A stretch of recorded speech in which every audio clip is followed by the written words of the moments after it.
Welcome back to my channel. For those of you who don't know me, I am Kate and I like to talk about books. Today I wanted to talk about some YA books that I really love. YA being young adult. I wanted to do this as sort of an intro to a new series I'm starting. I wanted to make some recommendations for different levels and ages of readers, as well as different genres. This way some people can find books that they like. If you like this video, please hit that like button down there and feel free to subscribe for more content like this. So this series I'm starting is kind of inspired by some really good friends of mine, since we all like to talk about books and share books with each other, but we all have different preferences for our reading, such as my example is that I'm okay reading more romantic, kind of spicy books, whereas they aren't really into that. That's not their thing. So I thought there's probably plenty of people out there who are in a similar boat like this, and I figured I'd recommend some books for you guys to read. So without further ado, let's get into it. So the books I'm talking about today are specifically young adult books. And when I say young adult, I'm talking about an age group where it's about 11 or 12 years old to 18 years old, or middle school and high school readers. And some of these books may fall lower or higher into that age range, so I will be specifying what age range I think each book should be read at or is best to be read at. I will also be specifically discussing fiction books, not fantasy or sci-fi, so these books will be taking place in the real world, but just fiction. I will eventually do another video on things like romance and sci-fi as well, but for today I wanted to stick with something simple as fiction. I'm also starting with books I have personally read myself so that I'm not throwing out there any information I'm unaware of in a book I'm suggesting that I haven't read. This is the first book I'm talking about today. It is called Every Soul a Star, and it is by the author Wendy. I would recommend this book for the entire age group 12 and up. I read this book when I think I was in 8th grade and I loved it. I'm surprised I actually haven't read it again since then. It's a really great story. It's kind of a coming of age story about change and how you can adapt to it and take the things life throws at you, and you'll find some unexpected things. You follow 3 stories, 2 girls and a boy. They meet at these campgrounds during a really big solar eclipse event. One of the girls' families, runs the summer camp or campground. It's been a long time since I read it, but her family runs the campground and they're moving.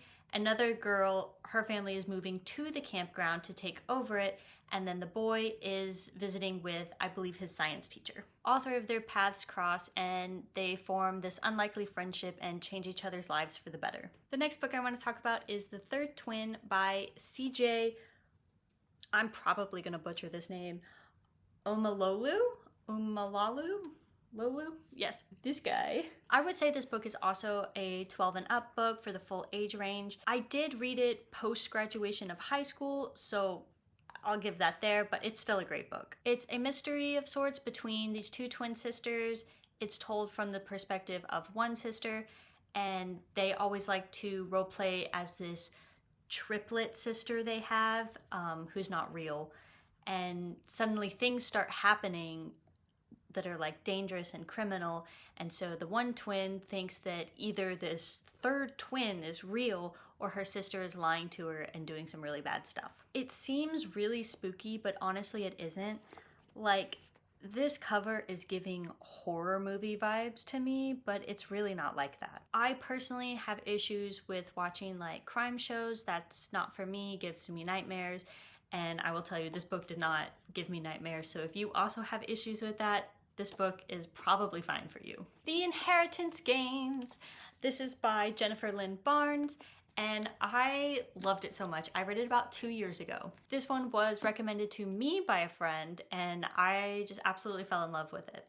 It is part of a trilogy. I have read 3 books, and then there's 2, 3, maybe even 4 more books out after the original trilogy, but I haven't read those books. Honestly, I thought the trilogy, the 3 books, were enough, and I liked the way it wrapped up, and one day I might be into reading the rest of them, but today is just not for me. I liked the first 3. This one can be read for the entire age group. It's really fun. There is a sort of romance/love triangle thing going on, so if you're not into that, or if you're watching this to find books for your kids to read, if you don't want them to read things with a romantic plot, I will say that is in here. It's not extremely prominent, but it does exist. For the romance, it is of course age appropriate. There's no mature scenes going on, maybe a little make out here and there, but nothing too extreme. If you really don't want the romance aspect, I would wait until you or your kid is about 14 or 15 years old to actually read this book. So The Inheritance Games follows a girl named Avery who inherits a multi-billion-dollar fortune. She inherits it from a man who she's never heard of or ever met in her life. But there's a catch to this inheritance. She has to live with his 4 grandsons who are all fighting her for this inheritance for a year. While she lives there, she starts solving these riddles and challenges because it turns out this guy was really into riddles and challenges and games to play. So they all start like helping each other, but also sneaking behind each other's backs. There's all sorts of fun twists and discoveries. I really loved it. It's super exciting and had me on the edge of my seat whenever I was reading it. It's not necessarily a mystery book, but there are mysteries to solve, but it's not kind of a spooky mystery the way The Third Twin was. This one is definitely a classic. The Fault in Our Stars by John Green came out over a decade ago, and it is honestly just an amazing book. I would recommend this book for ages 14 and up, solely because of the emotional themes and the impacts of the book. Someone who is 11, 12, 13 might not quite understand everything going on, or just not get the point and ask a lot of questions. It may be difficult. I personally don't know. It's just a thought I have when thinking about the age rating for this. Most people already know what this book is about since it also has a movie, but I'll go ahead and tell you anyways because that's why I'm here. We follow a girl named Hazel Grace Lancaster who was diagnosed with cancer as a child. She's in her teens now and attending a cancer support group. In this support group, she meets Augustus Waters. She and Augustus Waters befriend each other and eventually, of course, they fall in love. I'm not going to give away anything else in case you haven't read the book or don't know the story because I would hate to spoil it for you. But yes, it has a sad and emotional ending and will wreck you. Also by John Green is Paper Towns. This one I read way back when I was in 8th grade, so it has been a hot minute, but I really did love this one too. This one I also rate 14 and up. From here it will probably be about the same, 14 and up, but just because the age of the characters, they're in their senior year of high school, so it's something someone a little more older might start relating to, whereas an 11-year-old might not really be interested in it. Basically, this girl and boy live next door to each other and used to kind of be friendly, but they drifted apart. But then one night, the girl climbs through the boy's window and they set off on this big crazy adventure, bonding together all in one night, doing all this crazy stuff, only for the girl to disappear the next day. So then the boy goes after her, finding all these clues that he believes she left for him, and he finds out where she went and who she is as a person and how she is way different than what he thought.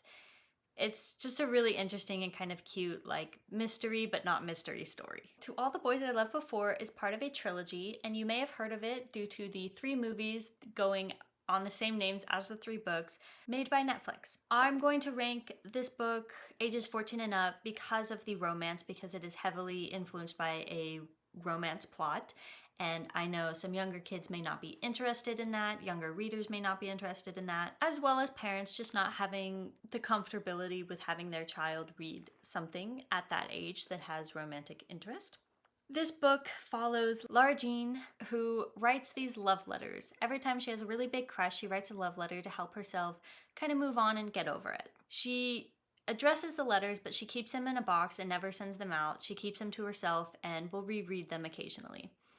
But one day the letters get out and these 5 guys suddenly know these big feelings she had for him. She ends up getting help from one of these guys by fake dating him to avoid interactions with the other guys from the letters. It's kind of a mutual help because the guy is benefiting from this situation as well.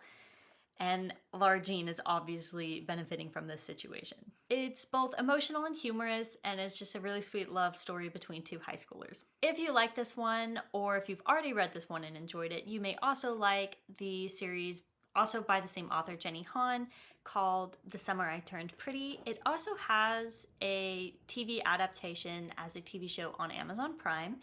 I've been watching the show, but I've never read the books. I really enjoy the show, and I do plan on reading those books in the future. Next is this book called We Were Liars by E. Lockhart. So this book can technically be read by the entire age group. I'm choosing to rank it as 14 and up, again, only because of the ending of the book. It's nothing to do with romance, but the theme of death that occurs toward the end, and I think that could just potentially be upsetting to some readers, and I wanted to put it in there as a just in case. This is about a girl whose family comes from wealth and they feel like they have this status image to uphold. It takes place over the course of 2 or 3 summers, if I remember correctly, on the private island where her family owns, and they summer every summer. You follow the main character Cadence as she tries to navigate these secrets and unusual behaviors her family starts having toward her. In the end, she makes this shocking discovery about their family's secret. This book also has a prequel called Family of Liars, which I own but I haven't quite read yet. You don't need to read the prequel to read this book, since that one came out after We Were Liars came out. My next book is called The Leaving by Tara Altebrando. The reason I will rank this book as 14 and up is due to a mysterious, kind of unsettling theme of it. It has a theme of kidnapping, but it's not a traumatic kidnapping. It's about the post-kidnapping and return of the characters who were kidnapped. It's a bit of a suspenseful mystery, so it could make some younger readers uncomfortable, but I think it would be okay if they are okay reading that kind of thing. So this story follows a group of kids who went missing 11 years ago. They are 16 years old and they have returned home. There were 6 kids who went missing in kindergarten, and now that they've returned, there are only 5. And they also return with a catch that they don't remember anything about where they were or what happened to them. They just know a little bit about who they are and kind of remember each other.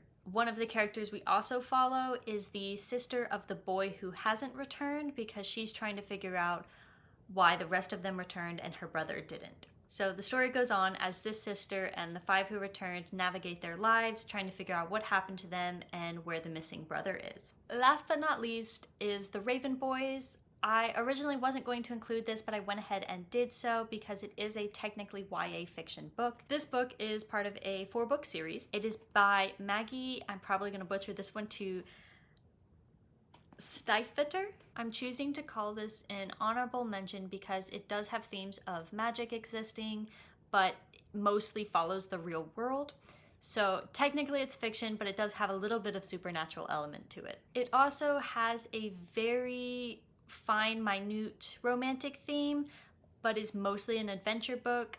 Just to have that out there in the clear, it is way more adventure than it is romance. The romance is a thing here or there, and it's definitely not anything too mature. This book follows a girl named Blue who ends up in cahoots with these boys from the local private school in her town.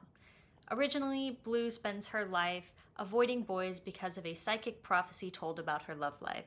But then she falls in with these new boys and she cannot avoid them. She starts to be unable to avoid love altogether, and this new world with the boys becomes tangled with her own. This book is extremely plot heavy. Again, the romance is so minute, but it is there because of Blue's prophecy about her love life. And there you have it. Those are my YA recommendations that I have personally read and would totally recommend to anyone between the ages 12 and 18. In the future, I will be making more content about YA sci-fi and romance and fantasy books. Possibly may also be adding ones that I have heard good reviews for that I haven't read, but for now I want to stick with ones I have personally read. Please let me know if you have any recommendations or reviews of these books yourself down in the comments. Thank you so much for watching my video today. You can find content like this and more over on my channel, as well as my Instagram. You can follow my Instagram at Kate's Culture.